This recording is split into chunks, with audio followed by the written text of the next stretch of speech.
Bonsoir tout le monde. Bienvenue à le direct de la QGC. Je me présente, Valérie Couture, condo stratégiste. J'ai l'immense honneur ce soir d'être entourée de personnes, de femmes très enrichissantes dans le domaine de la copropriété. Donc, Maître Stéphania Kenetta. Bonsoir, Maître Kenetta. Bonsoir Valérie, ça allait bien? Ben oui, vous-même? Oui, merci. Parfait. Madame Élise Beauchesne de Solutions Condo. Bonsoir, Élise. Bonsoir Valérie. Et Marie-Claire de EMC Gestion. Bonsoir, Marie-Claire. Bonsoir, Valérie. Alors, ce soir, nous avons décidé de vous parler d'une situation qui est assez problématique. Donc, le thème ce soir, c'est « Parlons de vos frais de condo qui augmentent en raison des travaux après sinistre ».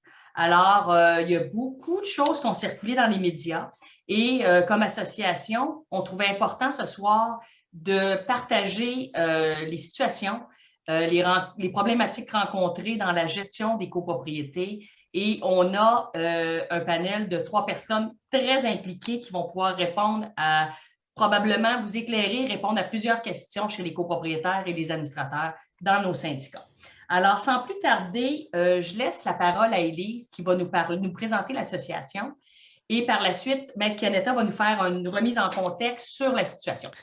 Donc, merci Valérie. Donc, tout d'abord, en fait, l'association de la QGC est née fin 2019, en fait, par un regroupement de gestionnaires qui voulaient être en mesure d'amener, en fait, des positions qu'ils voyaient des enjeux qu'ils voyaient auprès de leurs clients, auprès du gouvernement. Donc, on voulait être en mesure on voit évidemment en gérant les immeubles beaucoup des problématiques terrain et on voulait que ces problématiques terrain-là puissent être prises en compte, en fait, par les décisions du gouvernement dans le cadre de réformes. En fait, on connaît là, le projet de loi 16, on connaît la réforme au niveau des assurances et on pensait pouvoir amener, en fait, des positions et des solutions qui soient utiles à nos clients. Donc, d'où est née la QGC. Évidemment, sur l'enjeu des assurances, la QGC est intervenue à moult reprises et, en fait, souhaite organiser les choses pour être en mesure d'amener des solutions qui soient plus durables là, au gouvernement. En soi, il y a eu évidemment la fameuse pétition qui est sortie fin novembre 2019 et qui est soutenue là, par Maître Marie-Claude Nichols, qui est députée libérale et en fait en matière d'habitation qui intervient sur ces sujets.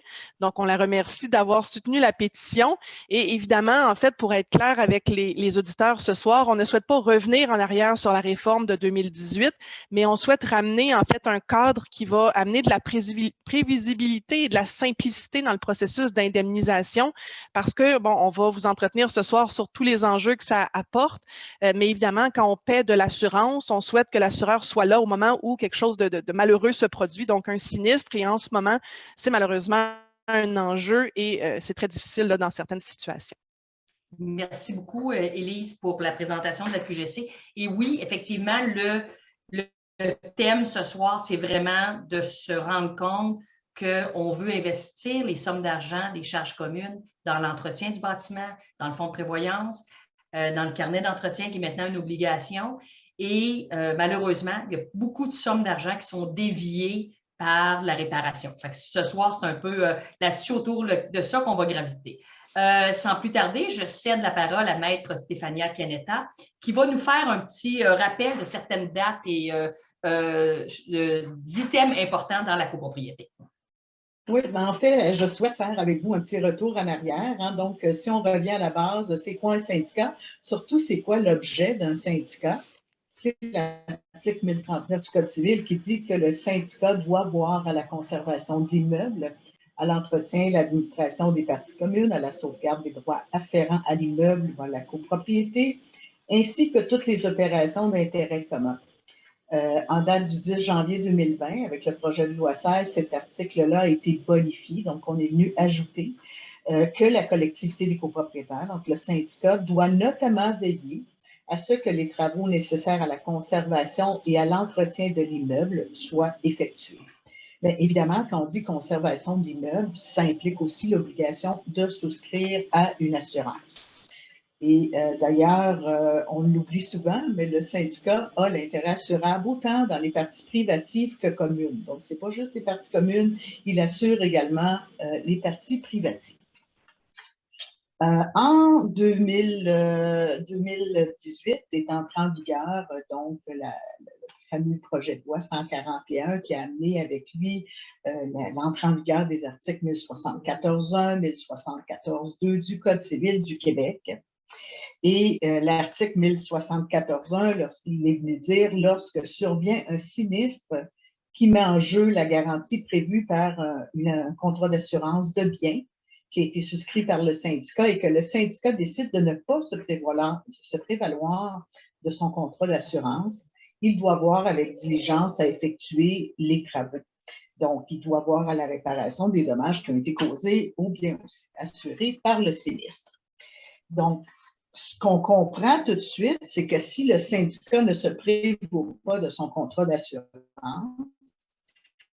bien, il doit voir à faire les travaux. Et l'article 1039 qu'on a vu tantôt, il doit veiller à l'exécution de ces travaux. Aucune de ces dispositions-là ne dit que le syndicat doit payer. Donc, il n'y a pas d'obligation textuelle en tant que telle de payer pour des travaux. Il doit voir à les faire faire, il doit voir à l'entretien. Donc, il y a une obligation d'exécution de travaux de remise en état. En même temps qu'est rentré en vigueur 1074.1, est rentré en vigueur notre fameux article 1074.2 qui nous cause quelques soucis et qui est le but de notre rencontre de ce soir. 1074.2, avant le 13 décembre 2018, je vais vous exposer un petit peu la situation, puis je fais appel à mes collègues, là, Élise, Marie-Claire, là-dessus. Mais il faut comprendre qu'avant l'entrée en vigueur de 1074.2, ce qui se passait dans les copropriétés, c'est un peu un semblable de régime de responsabilité sans faute. Je vais être très clair tout de suite, il n'y a pas de régime de responsabilité sans faute qui existe en matière d'assurance de copropriété, puis ça n'a jamais existé.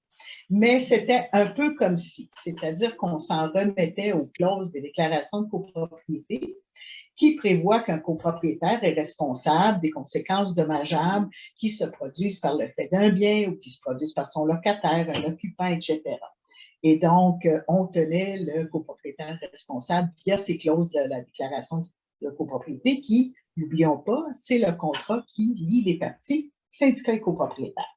Donc, c'était facile. Aussitôt qu'il y avait un dommage qui survenait, qui était dû à un sinistre parce que ma laveuse avait lâché, le tuyau de la laveuse à linge avait débarqué, bien, c'était pas compliqué. Le syndicat s'adressait à moi puis il me disait, écoute, la franchise est de temps et réclame à ton assureur. Et les assureurs des copropriétaires ne faisaient pas d'histoire en tant que telle et remboursaient le syndicat. Élise, peut-être là-dedans, je peux vous céder la parole pour ajouter un peu comment vous présentiez les réclamations sur le terrain. En fait, en général, on faisait référence à la déclaration de copropriété, qui était l'article en fait que vous mentionniez au niveau du fait que le copropriétaire était responsable des gens dans son condo, leurs locataires, leurs biens. Et donc, l'assureur, à partir du moment où on démontrait en fait que c'était son bien ou un individu dans son condo qui avait causé le dommage, il payait.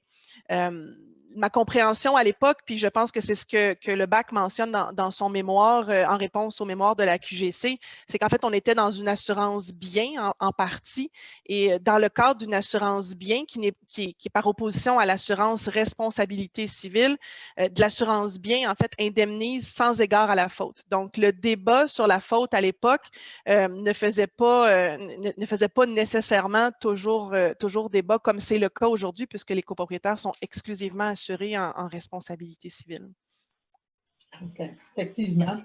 Et alors, arrive la fatidique date du 13 décembre 2018, entrée en vigueur de l'article 1074.2, qui, à l'époque, parce qu'on va voir tantôt qu'il y a eu un amendement au fil du temps, mais à l'époque, ce que cet article prévoyait, c'est que les sommes engagées par le syndicat pour le paiement des franchises et la réparation du préjudice occasionné au bien dans lequel le syndicat a un intérêt assurable ne peuvent être recouvrées des copropriétaires autrement que par leur contribution aux charges communes, donc à même le paiement des charges, sous réserve des dommages-intérêts que le syndicat peut obtenir du copropriétaire tenu de réparer le préjudice causé par sa faute.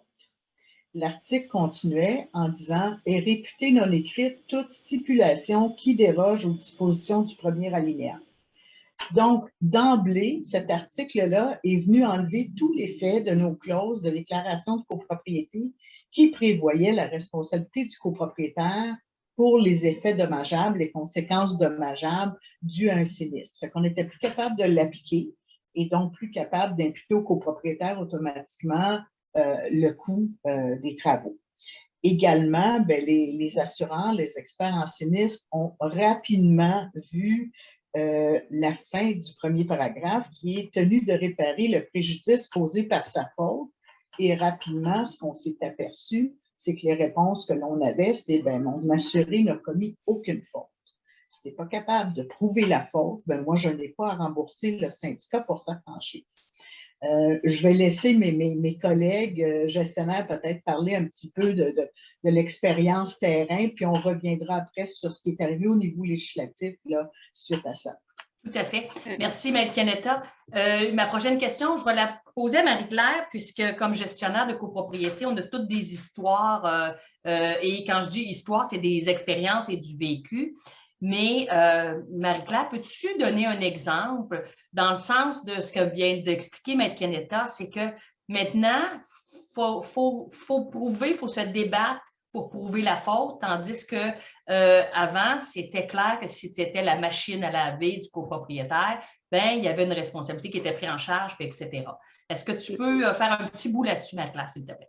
Merci Valérie. Je vais donner un exemple, mais avant de donner un exemple, j'aimerais préciser que les corrections aux lois de 2018 et tout, ils avaient l'intention quand même de corriger un problème qui existait. Oui. La situation qu'on se trouve, c'est quand même que la solution est pire que le problème qu'on essayait de corriger. Un des problèmes, par exemple, qui essaie de corriger, c'est dans le cas, par exemple, où on avait comme un tuyau qui brise dans le mur qui appartient à la copropriété et que les gens qui sont victimes des dégâts étaient obligés de réclamer à leurs assurances. Donc ça, c'était quelque chose. Plus tard aussi, on pourra donner des idées de comment encore mieux corriger ça en ayant des tuyaux, des constructions qui sont surveillées, etc. On va revenir sur le point. Mais ça, c'est peut-être par exemple, c'est un exemple de l'injustice qui était vécue avant 2018 dont le législateur avait l'intention de corriger. Cependant, la situation aujourd'hui, c'est qu'on arrivait à une situation qui victimisait une partie des copropriétaires. On a une situation qui victimise toutes les copropriétaires, tous les copropriétaires. Donc, c'est rendu pire encore en essayant de résoudre un problème. Donc, pour donner un exemple, vraiment comme les cas qu'on voit au quotidien, je ne vais pas aller loin pour en trouver.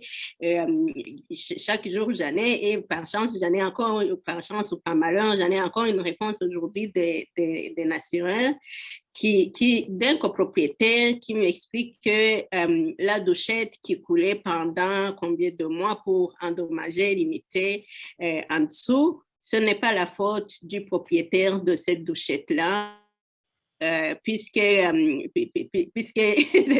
n'a pas brisé la douchette exprès ou je ne sais pas comment il explique la situation, mais puisque ce n'est pas sa faute, et ce qu'il écrit, on ne peut pas prouver sa faute dans le bris de la douchette pour expliquer pourquoi on fait la réclamation pour les dommages dans l'unité en dessous, pour réclamer au copropriétaire. Donc, un copropriétaire a une douchette qui court pendant des mois, puisque avant que ça arrive chez le voisin, on s'attend que ce n'est pas un écoulement qui a passé une nuit, mais ça a passé quelques jours, jusqu'à ce que le plafond du voisin en dessous soit endommagé. Et là, on demande dans l'ensemble des copropriétaires d'aller prendre l'argent dans le compte de la copropriété pour réparer les dégâts du copropriétaire qui a subi ça.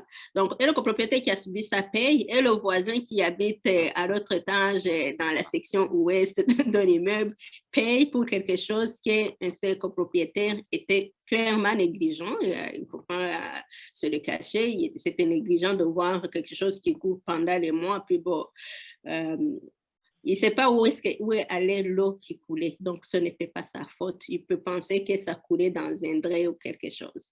Ça, c'est un exemple. Je vais laisser Élise aussi faire les exemples. Et puis, Valérie, je sais que toi aussi, tu en as. Mais je pense qu'il y a des exemples, on en a. Et à la fin, la situation, c'est que quand on arrive à la fin de l'année, on fait le bilan.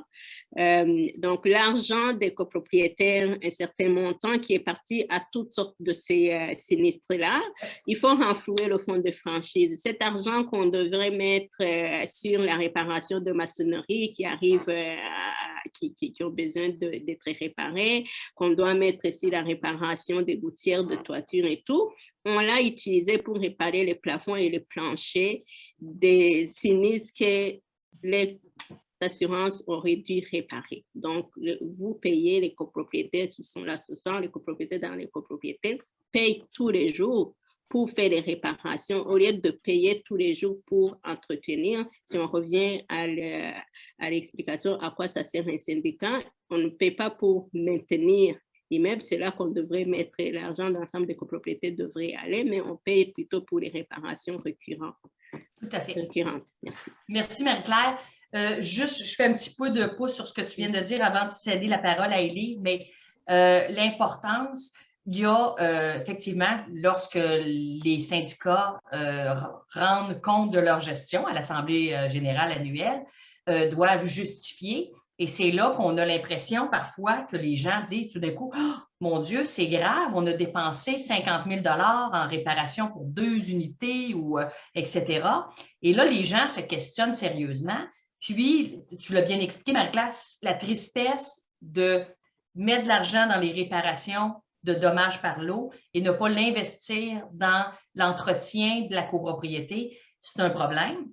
Puis, avant de céder la parole à Élise, il faut penser à nos administrateurs aussi. Combien de fois, comme gestionnaire, on se voit obligé de justifier à nos administrateurs, bien, on ne pourra pas le réclamer, le dégât d'eau, parce que les administrateurs disent « Ah, bien, on va facturer, c'est de sa faute, la vaisselle a coulé, on va le facturer. » Mais on ne peut pas le faire. Donc, c'est un défi de tous les jours d'expliquer à des administrateurs eux-mêmes, puis après ça, d'aller l'expliquer à l'Assemblée. Élise, as-tu des situations que tu aimerais nous partager? Oui, ben, je vais vous en partager quelques-unes qui m'ont particulièrement choquée, en fait, mais je vais faire du pouce un petit peu sur ce que tu viens de dire, parce qu'en fait, en ce moment, les sinistres ne sont pas toujours des sinistres de centaines de milliers de dollars, là. Donc, souvent, les syndicats ont à faire un choix économique de dire est-ce que être capable de prouver la faute à la satisfaction de l'assureur pour le faire payer, ça en vaut la chandelle, ou est-ce que tout simplement on paie puis tough luck, tant pis, parce qu'à la fin de la journée, ça va coûter plus cher le prouver sans nécessairement d'assurance de résultats au niveau de la Cour du Québec ou des petites créances, là. Donc, ça, c'est vraiment un enjeu. Écoute, dans les exemples que je donnerais, en fait, dans une copropriété, on a un copropriétaire qui s'est fait installer un nouveau lave-vaisselle flambette, un lave-vaisselle neuf. Et en fait, il y avait un défaut de manufacturier dans le lave-vaisselle, cause un dégât. Le copropriétaire revient vers nous parce que son assureur, évidemment, lui dit, ben c'est pas ta faute, c'est la faute du lave-vaisselle. Et lui, il dit, ben c'est à vous de coordonner avec le manufacturier pour que la copropriété soit indemnisée. Et tu sais, nous, de lui dire, ben est-ce que c'est vraiment à ton conseil d'administration ou au syndicat de copropriété de coordonner des réparations avec un manufacturier qui sont ultimement causées par ton choix de lave-vaisselle. Donc, est-ce que les syndicats vont devoir éventuellement forcer le choix de lave-vaisselle de meilleure qualité ou d'électroménager de meilleure qualité pour pallier à un risque de bris? Donc, tu sais, ça devient un enjeu où, à un moment donné, le choix d'un copropriétaire finit par avoir une incidence sur le niveau de risque que supporte un syndicat de copropriété. Donc, ça, c'est un exemple. C'est un exemple où ce qu'on a fait, ultimement, on a dit au copropriétaire, écoute, là, t'exagères, tu vas aller réclamer au manufacturier et faire les démarches toi-même, mais il reste que ça porte le syndicat dans une situation délicate parce qu'effectivement, c'est le syndicat qui doit veiller aux réparations. Et donc là, on garde le copropriétaire dans une situation où les réparations chez lui n'étaient pas faites. Évidemment, c'était bon pour un syndicat. quelque chose de jusqu'à un certain point contrôlé, là, dans la mesure où les dommages étaient relativement négligeables. Là. On ne parlait pas le condo n'était pas inhabitable, mais il reste que ça met les syndicats dans une situation où techniquement, ils ne respectent pas la loi au pied de la lettre là, pour être capable de mettre de la pression pour que les personnes qui devraient être imputables du sinistre prennent en charge les choses. C'est un exemple. J'en ai un autre et c'est un cas qui se produit souvent.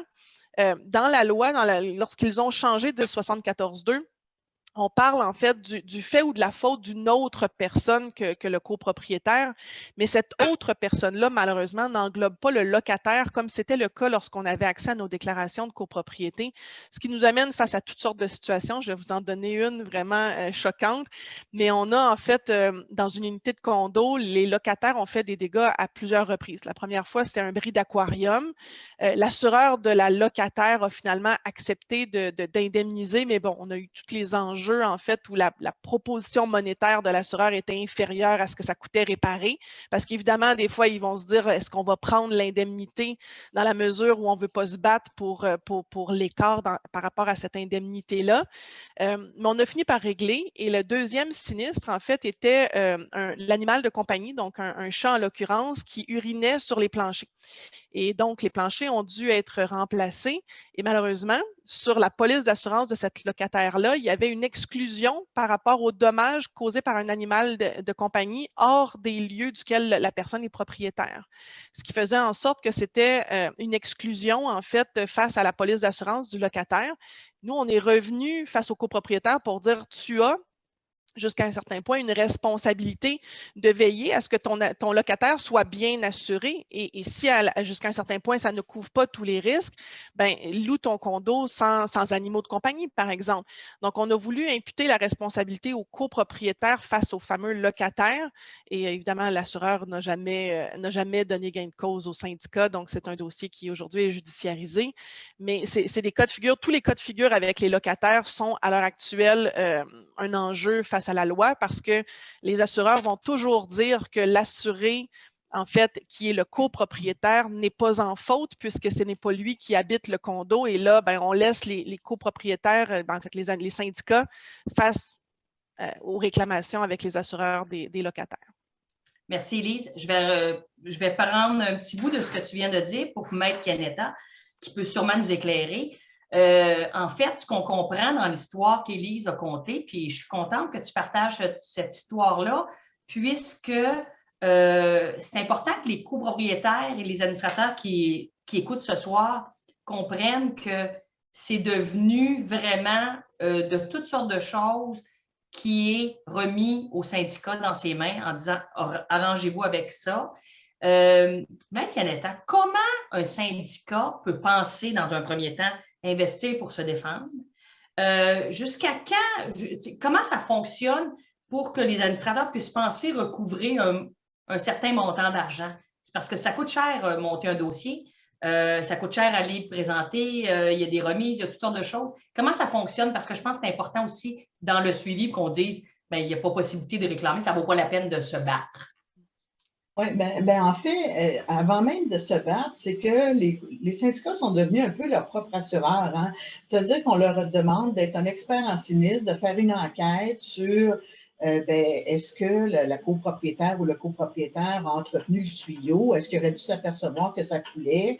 Est-ce que la toilette fonctionnait pas? Donc, tout cet aspect de découverte-là, d'enquête-là, ne faisait pas partie des devoirs d'un conseil d'administration ou des gestionnaires, évidemment.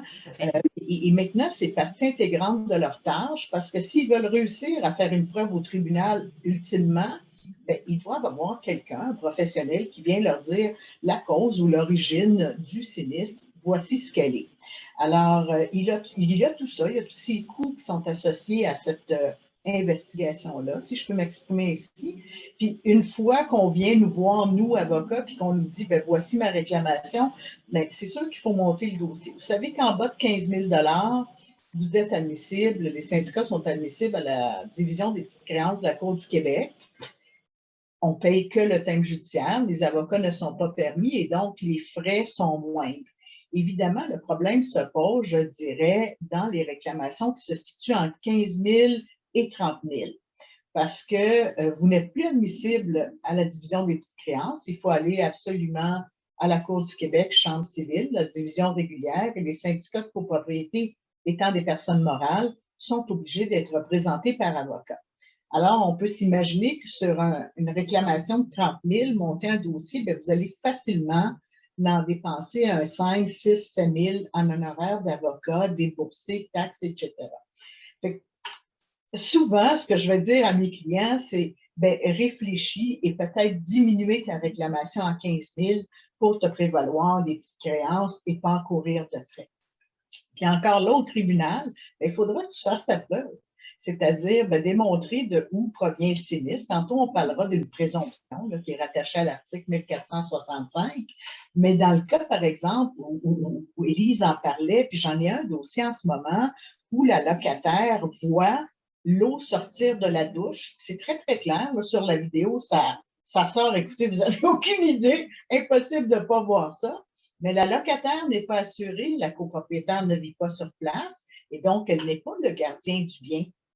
Et donc, l'assureur nous dit, ben, tough luck, là, poursuis-nous, puis poursuis la locataire. Mais je n'ai pas d'affaire en tant que syndicat pour poursuivre le locataire.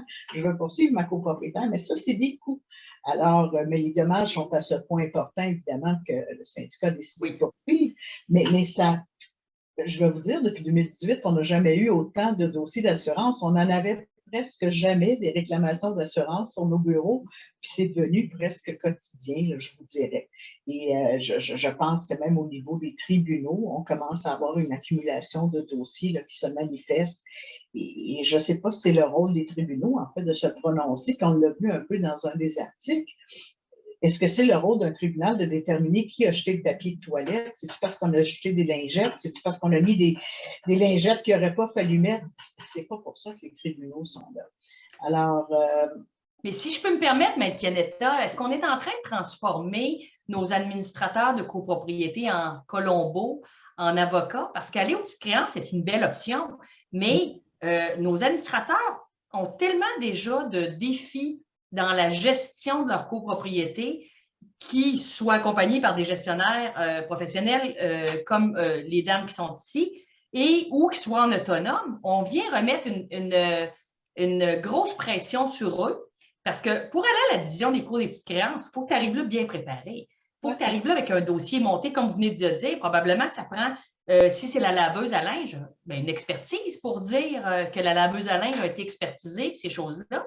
Ce qui me fait aussi sursauter un peu, c'est qu'en gérant ça comme ça, quand c'est des locataires, ça va être très émotif dans les copropriétés parce que déjà, des fois, une division qui se fait entre copropriétaires et locataires, on essaie de dire, écoutez, les locataires, ce n'est pas toutes des mauvaises personnes, il y a des très bons locataires en copropriété, tout ça, mais là, vient reposer encore plus une pression sur le syndicat parce que c'est un locataire, je veux dire, toute la chimie de ce qui suit. Fait, où est-ce comme administrateur en ces jours-ci, j'espère qu'il y en a qui nous écoutent ce soir, mais c'est très, très complexe. Mais c'est complexe et effectivement, nos administrateurs portent plusieurs chapeaux depuis 2 ans et on leur en fait porter de plus en plus. Mais oui, il y a toute l'étape de l'enquête dont je parlais tantôt. Mais effectivement, quand ils viennent pour arriver à l'audition proprement dite, mais veut pas, c'est une journée hein, qu'on passe à la cour et c'est stressant, c'est émotif pour eux. Ne sont pas habitués. Donc, quand ils viennent nous voir et nous disent, écoute, j'ai-tu toutes mes pièces, j'ai-tu tout ce qu'il faut? Bien, as-tu pensé à convoquer l'auteur de ton rapport d'expertise? Ils n'ont pas cette connaissance-là et cette habitude-là. Donc, oui, c'est quelque chose. C'est un lourd fardeau pour les administrateurs. Il ne faut pas oublier non plus, puis je pense qu'Élise et Marie-Claire vont me comprendre, c'est que quand on arrive aux petites créances contre un de nos copropriétaires, c'est pas le fun. On vient créer, comme administrateur, on sent qu'on est le méchant, puis on vient créer dans notre vie quotidienne de tous les jours de circuler dans les corridors, puis d'être peut-être pointé comme le méchant, puis dans le fond, il vient juste défendre les frais de condo de tous et chacun. Puis tu sais, Valérie, moi, je te dirais, par ailleurs, la réalité, c'est pour ça qu'on parle de simplicité et d'imputabilité, parce qu'en fait, effectivement, il faut un système qui est simple parce que le copropriétaire ne comprend pas nécessairement pourquoi non plus son assureur ne veut pas payer. Tu sais, lui, il est coincé un peu entre son syndicat. Il trouve ça logique, la réclamation de son syndicat. Des fois, il sait que c'est sa faute, c'est chez eux, mais son assureur ne veut pas parce qu'en fait, il se rabat sur le fait qu'on n'est pas capable de facilement démontrer cette faute-là. Donc, ça nous met dans des positions vraiment, je trouve, délicates entre syndicats de copropriété et copropriétaires. Et d'où tout l'enjeu de la simplicité. Tu sais, auparavant, je comprends que les assureurs payaient sur la base d'une autre couverture, mais la réalité, c'est que les primes d'assurance des copropriétaires dans leur condo n'ont pas nécessairement changé parce qu'aujourd'hui, l'assureur assure uniquement en responsabilité civile. Donc, on parle de no fault dans l'automobile. Il fut une époque où il y avait beaucoup de litiges, en fait, automobiles et où il y a des gens qui ont milité pour amener ce fameux no fault-là. Comme mentionnait Maître Canetta, c'était pas un no-fault qu'on avait en copropriété avant, mais ça pouvait s'apparenter par la façon dont les sinistres se résolvaient. Là, ça s'apparentait un peu à un no-fault. Donc, tu sais, nous, ce qu'on dit du côté de la QGC, c'est un peu ça, c'est de dire ramenons un système qui soit simple, en fait, où le sinistre qui est chez toi, c'est tes gens, c'est des gens que tu as choisis qui habitent chez toi, ben, c'est ton assureur qui paie. Et à ce moment-là, on va ramener cette espèce d'imputabilité-là chez les gens, de faire attention chez eux et de supporter le coût de leur choix. Tu sais, tantôt, l'exemple que je donnais du lave-vaisselle, je veux dire, que tu aies choisi un Bosch ou un élément reconditionné d'un vendeur à rabais, je veux dire, c'est ton choix. C'est ton choix, supporte le risque qui vient avec ton choix. Et si ton assureur trouve que tu prends des choix trop risqués, ben, il ajustera la prime en conséquence. Il faut comprendre comment un assureur fonctionne. L'assureur, lui, il te vend une prime et en fait, il veut juste payer moins. Il veut juste payer moins qu'en fait, ce que la prime, que les revenus qu'il obtient par la prime sont. Donc, en réalité, un assureur va toujours pouvoir faire de l'argent s'il module la prime. Du côté du syndicat de copropriété, on ne peut pas moduler le risque. On n'a aucune façon de choisir les copropriétaires. On n'a même pas plus de choix sur le locataire, ce qui fait en sorte qu'on ne peut pas moduler notre risque du côté du syndicat. Et en étant en auto-assurance et laissés à eux-mêmes, les syndicats de copropriété n'ont même pas de façon de gérer leur risque, en fait, intelligemment. Alors que l'assureur, lui, peut le faire en modulant sa prime et de juste dire maintenant, parce que la loi nous permet de refuser indemnité parce qu'on parle que de responsabilité civile et non plus d'assurance bien, ben c'est laisser les gens, en fait, la loi laisse les gens dans un no man's land où c'est un peu un cirque, là, en fait. Donc, on est laissé à la merci de comment l'assureur va interpréter la loi. Et en fait, l'assureur l'interprète jusqu'à la limite extrême qu'il peut le faire. Ce sont des entreprises, c'est normal. Donc, l'idée, en fait, on ne veut pas faire fuir tous les assureurs du marché. Les syndicats de copropriété ont besoin d'assureurs, en fait, pour que le système fonctionne. Mais on veut ramener un système qui soit simple et prévisible. Il y a un sinistre, il y a un assureur qui paie. C'est en haut de la franchise, c'est celui de l'immeuble. C'est en bas de la franchise, c'est celui du responsable, en fait. Et là, ben, ça va être juste plus simple pour tout le monde, là, finalement. Tout à fait, c'est très clair. Oui. Vas-y, Marie-Claire. Effectivement, je pense que simplifier, pour même simplifier le problème de quoi on parle ce soir. Tout à l'heure, je lisais rapidement, je n'ai pas bien lu en détail le mémoire du bac qui vient de sortir en réponse à celui qui a été écrit par la QGC. Et souvent, ce que j'ai remarqué vite fait, c'est qu'il y a le concept de « Ah, le syndicat ne fait pas ceci, le syndicat fait cela, le syndicat fait ceci ». Et la première question à se poser, c'est qui le syndicat? Le syndicat, ce n'est pas une entité irréelle qui existe dans un autre monde ou dans une autre dimension. Les syndicats, ce sont les copropriétaires. Donc, ceci n'est pas un problème qui oppose les syndicats aux copropriétaires. Le syndicat n'est pas une entité indépendante qui existe ailleurs. La situation aujourd'hui, c'est que les copropriétaires payent, leur prime. Maintenant, ils sont obligés, dans la plupart des copropriétés, selon la loi, d'avoir 2 millions de responsabilités civiles. Pourquoi ils sont obligés d'avoir 2 millions de responsabilités civiles si même les assurances refusent de payer? Ça, c'est la question que je n'ai pas encore trouvé la réponse. Donc, ils payent les primes élevées pour avoir cette obligation-là. Ils payent pour que le syndicat ait une assurance en bien, dont les primes sont très élevées, donc ça n'arrête pas d'augmenter. Donc, Parce ça, qu'on a c'est payé beaucoup de par dégâts qui? d'eau. Le même copropriétaire, donc il les paye. Il paye pour mettre l'argent dans le fonds de franchise qui est, tant qu'à moi, un panier troué parce que vous mettez l'argent, puis on doit sortir l'argent à chaque fois pour réparer tous ces sinistres-là que l'assurance qui paye pour son unité ne couvre pas. Donc, à la fin de la journée, on dit le syndicat refuse, le syndicat fait ceci, etc. Non, le syndicat, ce qu'il essaie, le syndicat, ce que nous, l'association, on essaie de dire, toute la charge de toute cette situation est mise sur une même et seule personne, c'est mis sur le copropriétaire qui doit payer des quatre poches pour que les assurances ne payent rien. C'est là, vraiment, on ramène la simplicité de l'affaire. Là, c'est le copropriétaire qui doit payer par toutes sortes de primes, toutes sortes et les lois qui disent, ben, ces assurances que vous payez, finalement, ça ne sert à rien. Il y a quand même, si votre voisin est négligent, vous devez sortir encore l'argent de votre poche pour réparer ces planchers, puisque c'est ça que la loi dit. Mais donc, moi, je voudrais rebondir, Marie-Claire, sur ce que tu dis, parce qu'en fait, que la prime monte, c'est pas nécessairement toujours un enjeu. Si un immeuble, en fait, ou un copropriétaire ou un intervenant, en fait, et ne fait pas ce qu'il a à faire, OK? C'est normal que sa prime monte, de mon avis, à tout le moins, parce que c'est la façon de l'encourager à faire ce qu'il faut.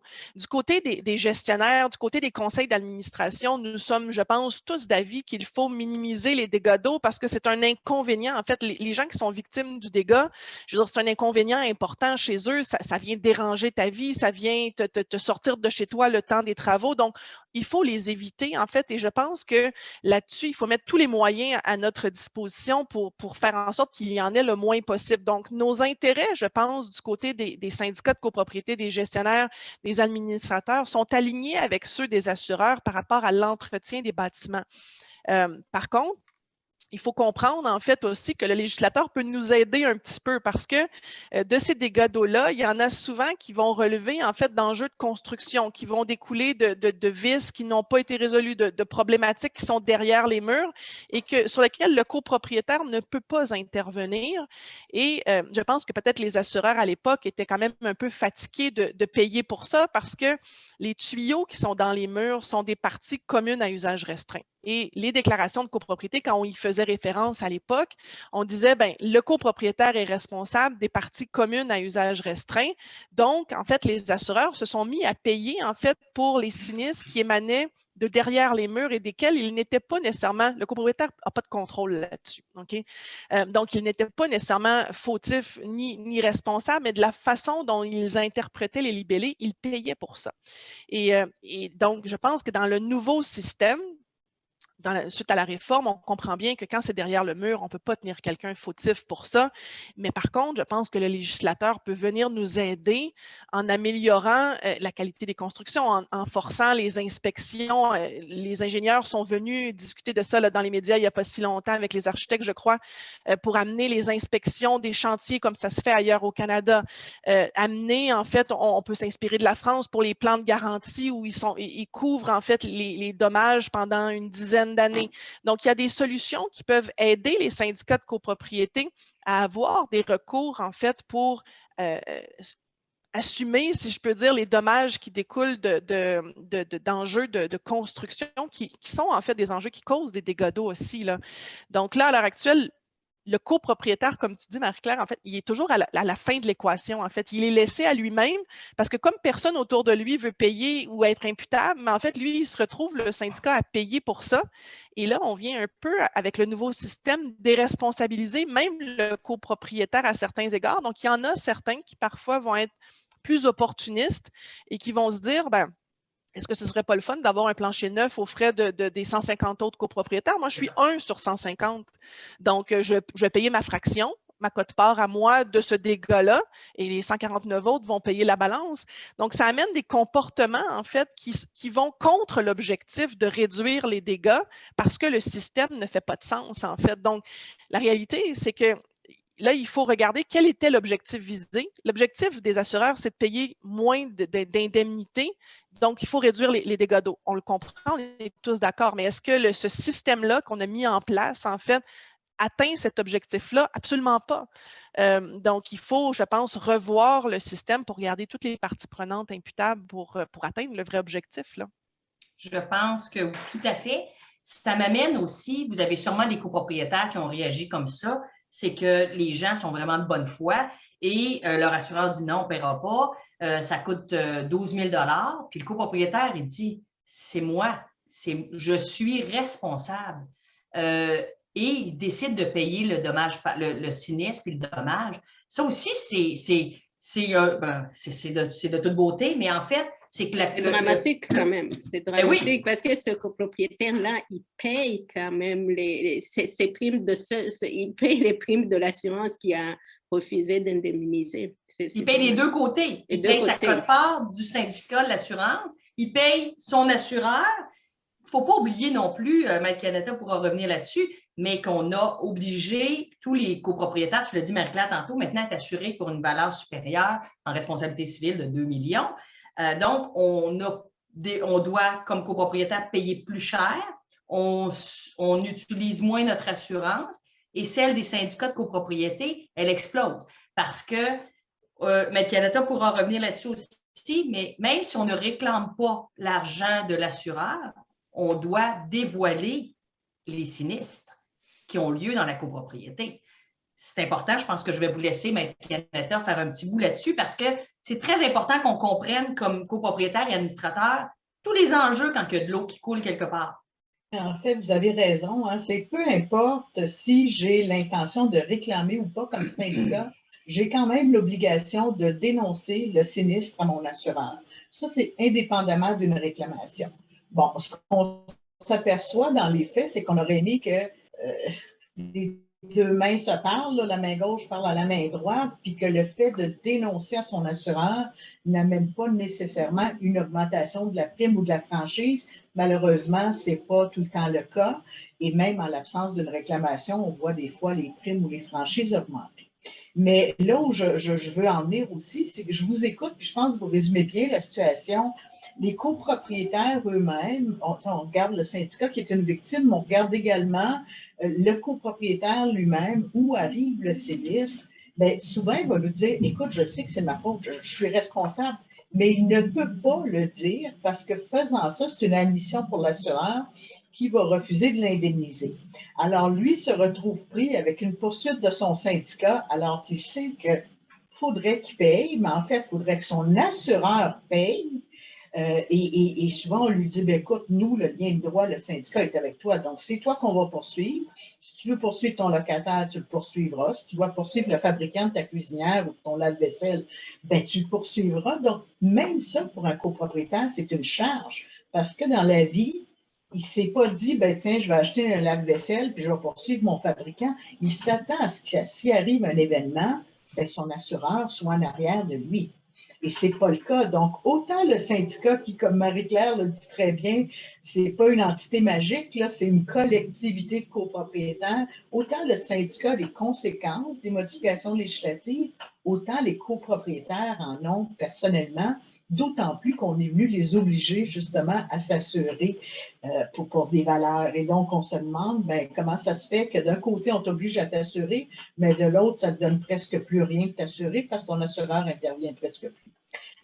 Et ça, c'est des drames dans les vies des gens aussi, dans le sens où ça génère un stress immense parce que les gens ne sont pas habitués de se faire poursuivre, en fait, non plus.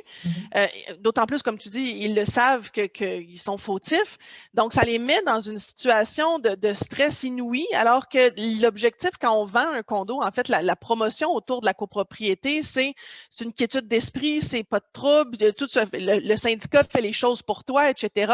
Donc, on comprend que ça vient avec des responsabilités, mais est-ce que ça devrait venir avec ce genre de stress-là et l'épée de Damoclès au-dessus de leur tête de se dire, ben, écoute, si mon assureur ne veut pas payer, je vais me faire poursuivre par mon syndicat. Donc, je ne pense pas que c'est ça qu'on imaginait nécessairement comme système en copropriété, là. Je crois que tous les gestionnaires qui travaillent au Québec, quand ils arrivent à l'Assemblée générale et qu'ils parlent de ça, ont l'impression que les gens qui sont dans l'Assemblée, quand ils les écoutent, nous prennent pour des charlatans parce qu'on on dit, ben là, il y a la vaisselle qui a coulé, puis ça a coûté 30 000 Et là, les premières mains se lèvent, vous allez savoir, ben voyons donc pourquoi on paye pour son lave-vaisselle, tout ça. Fait qu'on est toujours obligé d'éduquer, puis on est obligé d'expliquer un peu l'inexplicable. Parce qu'on est en train de le dire, ça fait déjà 45 minutes qu'on dit que ça ne fait pas de sens. Et c'est important qu'on le précise, c'est de travailler avec les assureurs. On a besoin d'assureurs aujourd'hui en copropriété. On a besoin de bons assureurs, mais on a besoin que chacun des assureurs, qui soit du côté des copropriétaires ou du syndicat, et tout le monde va être gagnant au bout du compte parce que ce ne sera pas toujours le même. On sait très bien qu'on a certains syndicats qui sont difficilement assurables maintenant parce qu'ils ont été malchanceux. Ils ont eu des situations de nouvelles constructions. Après ça, il y a eu certaines... Écoutez, nous, on a déjà les gens payent quelqu'un pour venir installer les tuyaux de laveuse. Ça a été mal fait, le plancher, il est arrivé quelque chose. Tu sais, je veux dire, c'est un peu très, très difficile de s'y retrouver pour les copropriétaires, il faut le comprendre.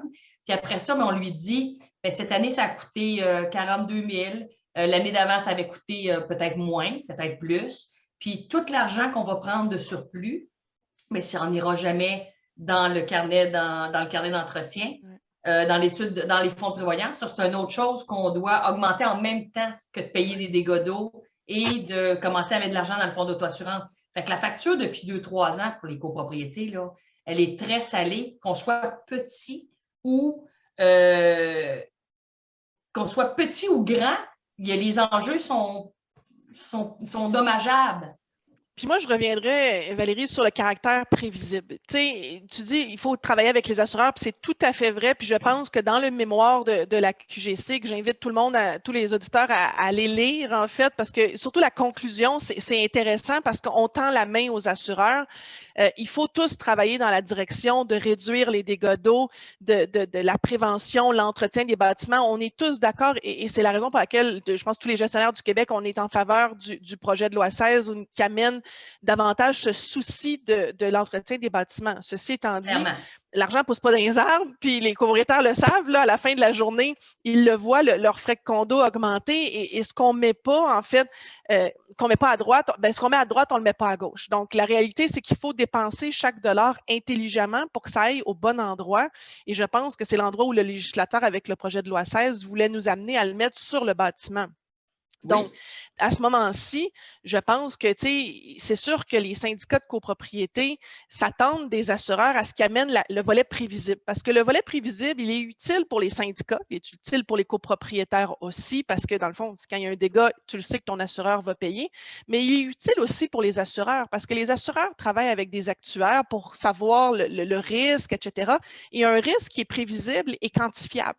Donc, on peut, après ça, venir le moduler au travers d'une prime et venir, en fait, choisir, en fait, le niveau de prime qui va avec le niveau de risque. Donc, si il y a effectivement des syndicats de copropriété ou des copropriétaires qui sont imprudents, bien, ajustons la prime en conséquence, mais gardons le système prévisible. D'où le fameux de se rapprocher davantage du no-fault où c'est chez toi, c'est tes gens, c'est ton assureur qui paye. Donc, tu sais, ce caractère prévisible-là, je pense, de mon avis, à tout le moins, il est autant utile pour avoir un système simple pour les syndicats, mais il est aussi utile pour les assureurs. Tout à fait. Et on revient toujours à la même chose, c'est que comme gestionnaire, on est confronté à ça tous les jours. On voit des bâtiments dans lesquels il y a certains syndicats, à un moment donné dans leur vie, dans l'année avant, après, maintenant, vont être très déstabilisés par prendre l'argent puis où la lancer. On fait des budgets. Là, on est en train de faire beaucoup de budgets. Vous savez que le mois de mars, c'est un gros mois pour les gestionnaires. On fait des assemblées. Et là, on prépare des budgets. Puis il y a des fois des administrateurs qui nous disent, ben écoute, au lieu de mettre 10 000 dans le fonds de prévoyance cette année, on n'a pas le choix. Il faut mettre 5 000 parce que l'autre 5 000, on va le mettre dans du dommage par l'eau. Quand je parle d'un 10 000 dans le fonds de prévoyance, on a une idée que ce n'est pas un très gros syndicat et on se dit, on vient tout de suite dire que j'hypothèque d'autres années plus tard l'argent qui va me manquer ou je vais aller l'en chercher dans les nouvelles poches des nouveaux qui arriveront à ce moment-là. Fait que ça devient très, très dur et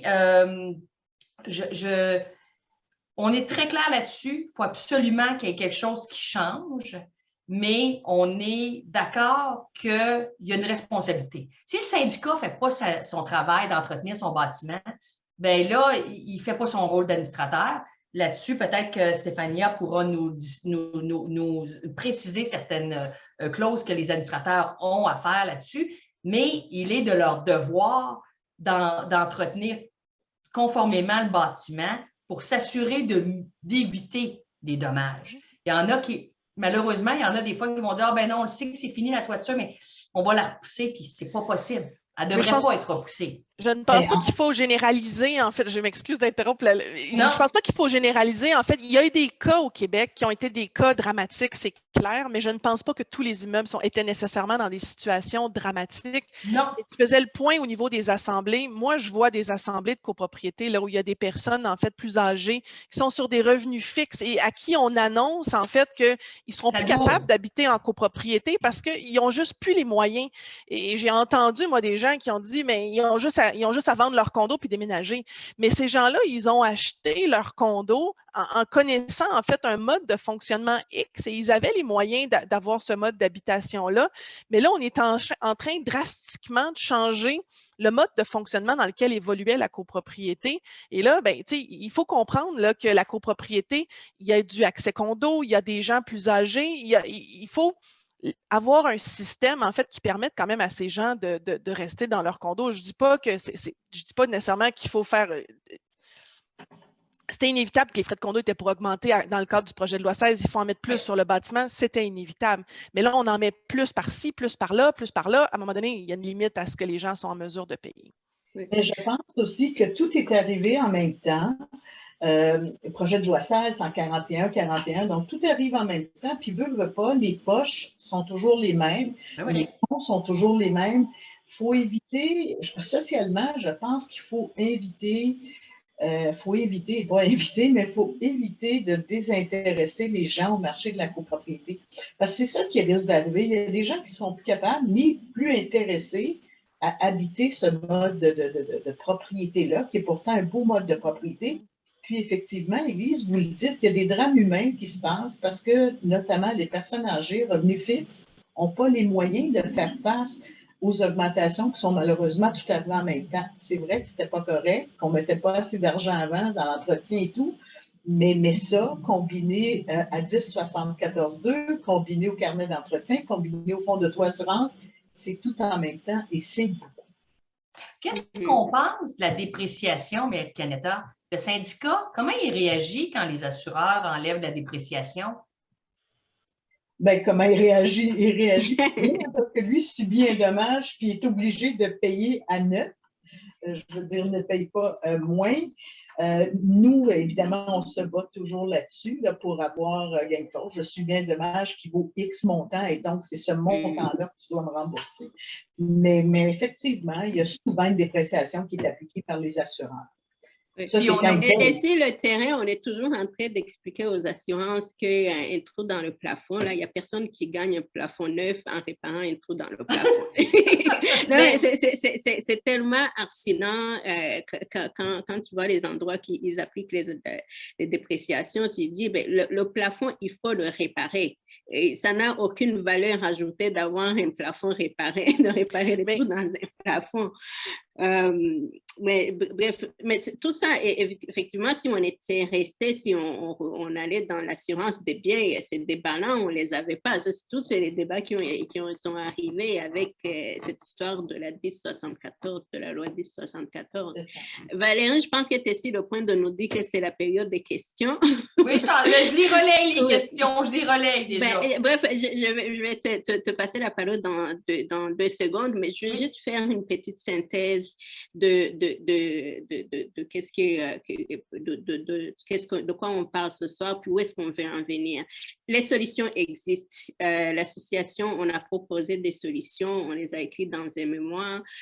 Clairement qu'il faut corriger le libellé de l'article 1074 pour permettre de réclamer les dommages, les franchises à l'assureur du copropriétaire responsable. Ça, c'est la solution, tant qu'à moi, la première solution la plus simple.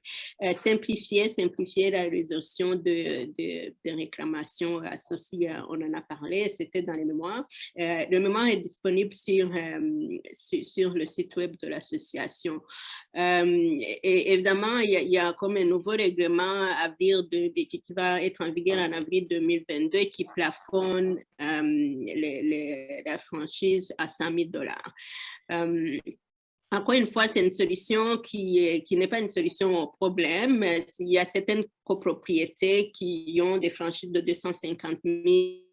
J'en ai déjà entendu quelqu'un dire de 500 000, je n'ai pas d'expérience de 100, mais ces quelques copropriétés, oui, ça va les ramener à 100 000, mais ça ne résout pas le problème du fait que les copropriétés, l'ensemble, la plupart des copropriétés doivent ressortir les 10 000, les 15 000, les 50 000 pour réparer les planchers, les plafonds, les murs, etc.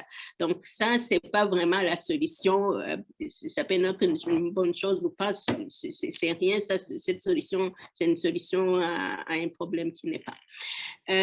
Donc, on veut aussi, la raison de la réunion ce soir, c'est qu'on veut sensibiliser aux copropriétaires. J'espère que vraiment on a des copropriétaires en ligne ce soir. On veut vous sensibiliser, vous dire, ça c'est un problème qui touche les copropriétaires dans ses finances, dans sa vie quotidienne.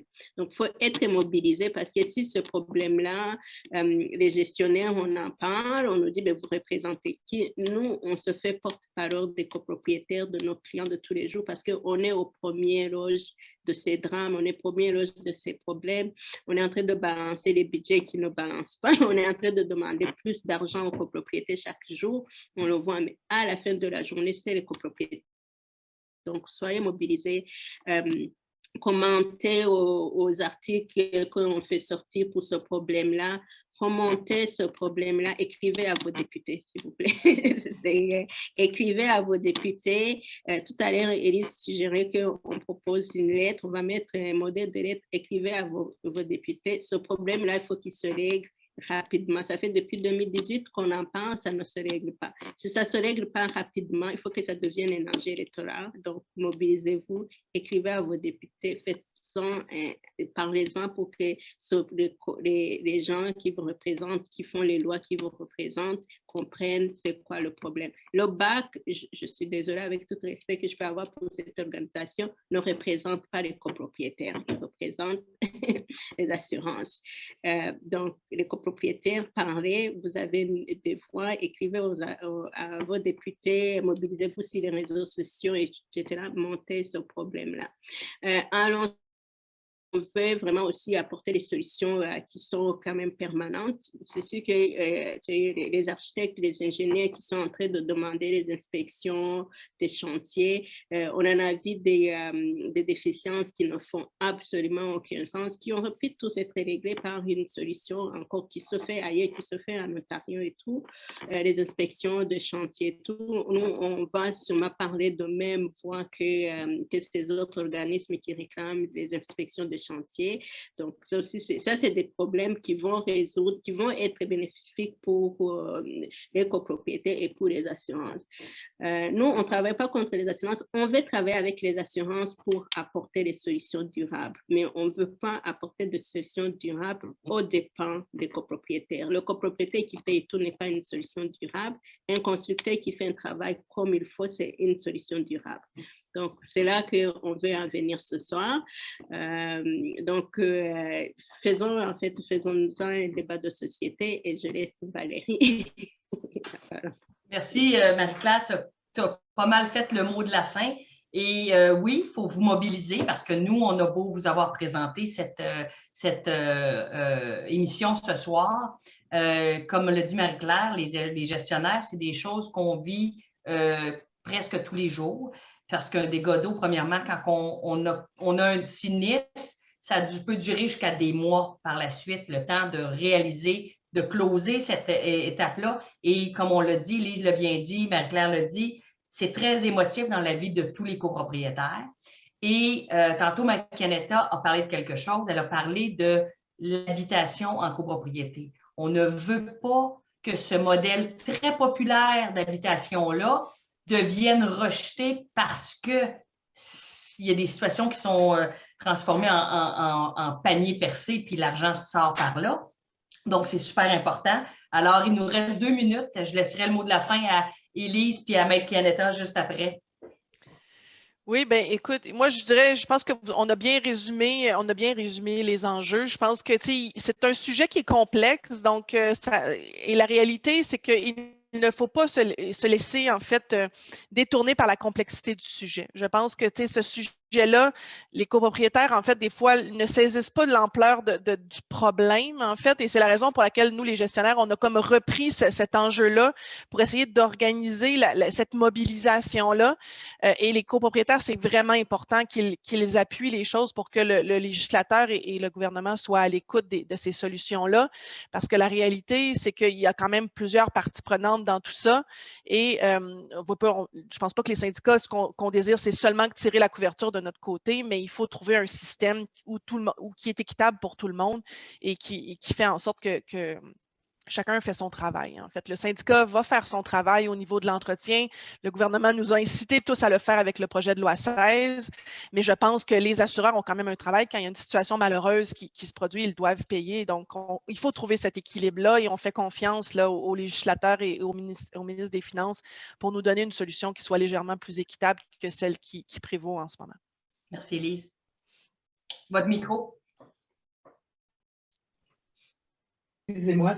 Alors, pour abonder sur la fin de ce qu'Élise vient de dire, je pense effectivement, on a déposé une pétition de près de 9000 noms, hein, je pense, la QGC dernièrement auprès du ministre. Alors, je pense que la QGC est tout à fait ouverte à rencontrer le ministre pour discuter de ça. Ça prend vraiment un travail, une collaboration de tous les partenaires pour trouver la solution. Puis encore une fois, simplicité pour les syndicats, pour les copropriétaires. Comme association, la QGC fait un excellent travail, puis je suis là parce que je vous appuie, mais je veux dire, on le fait pour les syndicats de copropriété et pour les copropriétaires du Québec. Donc, votre implication, elle est importante, chers auditeurs, et puis on invite le ministre à s'asseoir avec nous et à en discuter pour trouver la meilleure des solutions. Merci beaucoup. Donc, il est 20h01. Merci, mesdames. Merci, Maître Stéphania Pianetta. Merci, Élise Beauchesne. Merci, Marie-Claire. Merci à vous tous d'avoir été là ce soir. On ne le dira pas assez, mais il faut que l'information circule et il faut que vous nous aidiez à vous aider. Donc, on va continuer de parler pour vous. Puis, on va essayer de transporter ce message-là le plus loin possible où est-ce qu'on va pouvoir aller. Fait que merci beaucoup à vous tous et bonne fin de soirée. Merci. Bonne soirée, merci.